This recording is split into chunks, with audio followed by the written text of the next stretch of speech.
মুসলমানের ছেলেমেয়েরা, আম্মারা, তরুণেরা, আমি আপনাদেরকে বলে দিয়ে যাচ্ছি, কাদেরকে আপনারা আব্বাস নওশাদকে গাল দিচ্ছ ভাইজানদেরকে মনে রেখে দাও, গাল দেবে না নবীর খানদানদের। এই যে ভারতবর্ষে মরুবেড়িয়া ইসলাম প্রচার হয়েছে, ওই খাজা গরিবে নওয়াজ, খাজা মঈনুদ্দিনও কিন্তু আমার নবীর ঘরের বাচ্চা, নবীর খানদানের বাচ্চা, যিনি আল হাসাইনি আল হুসাইনি। আর মরুবেড়িয়া ইসলাম এসেছে মুজাদ্দিদ জামান দাদা পীরের ওসিলা। আর এই চ্যানেলগুলোকে প্রত্যেকে সাবস্ক্রাইব করবেন।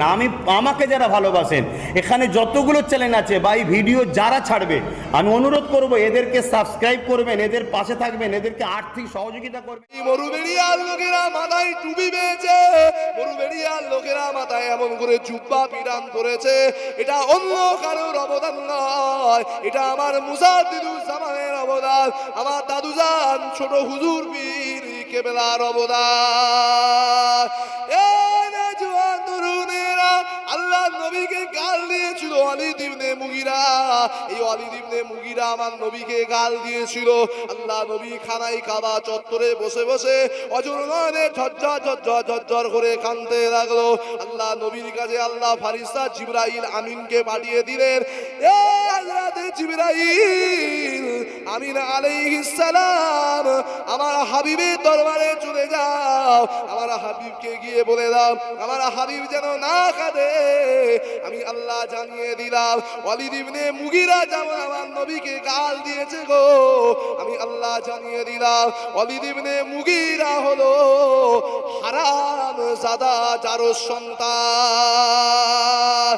আজকে দিনে যারা নবীর খানদানদেরকে গাল দিচ্ছ, তুমি যদি ইমানি ঘরের বাচ্চা হও, তুমি যদি মুসলমানের ঘরের বাচ্চা হও, তুমি যদি কাউরার ঘরের বাচ্চা না হও, তুমি যদি ইহুদি খ্রিস্টানের বাচ্চা না হও, তোমার কাজ হবে তার থেকে দূরে সরে চলে যাওয়া।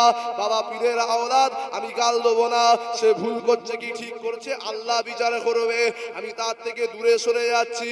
কেননা আজকে তুমি মাথায় টুপি, মুখে দাড়ি, পা পর্যন্ত জুব্বা পেয়েছো ওই খানদানের ওসিলায়, মরণ তোমার একদিন হবে, সেদিন তোমার কবরে তোমার দাদা থাকবে না, কবরে তোমার দিদি থাকবে না, কবরে থাকবে মুহাম্মাদুর রাসূলুল্লাহ। নবীর গোলামদের যারা ভালোবাসো, নবীর খানদানের বাচ্চাদেরকে ভালোবাসবে, নবীর খানদানের বাচ্চাদের পাশে থাকবে, কেন তারা আল্লাহ আল্লাহ রাসূলের জন্য লড়াই করে।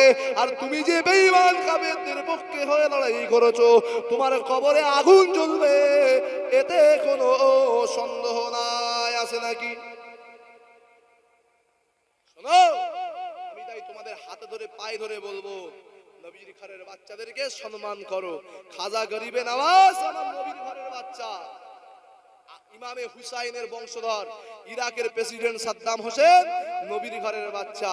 আয়াতুল্লাহ আল হুসাইনি দেখেছেন তো, ইসলামের জন্য লড়াই করছে ইরান, দেখেছেন না ইরান লড়াই করছে না, আমেরিকাকে জাহান্নাম বানিয়ে দিয়েছে, জান দিয়েছে, ইহুদি খ্রিস্টানের কাছে মাথা নত করেনি। কেন?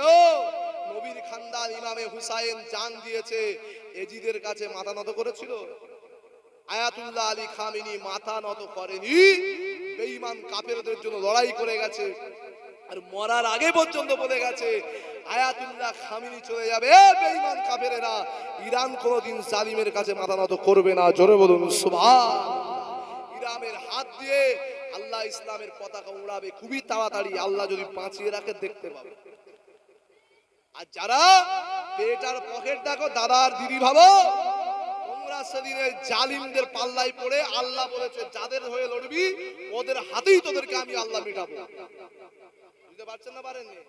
আমার কথা কি একটু টক হয়ে যাচ্ছে নাকি? লাইন ঘুরিয়ে দেবো? রাগ করছে? আমার কথা সবার ভালো লাগবে না বাবা, আমি নবীর গোলাম, তো নবীর গোলাম বলে গোলামি করছি, কথা বুঝতে পারছেন?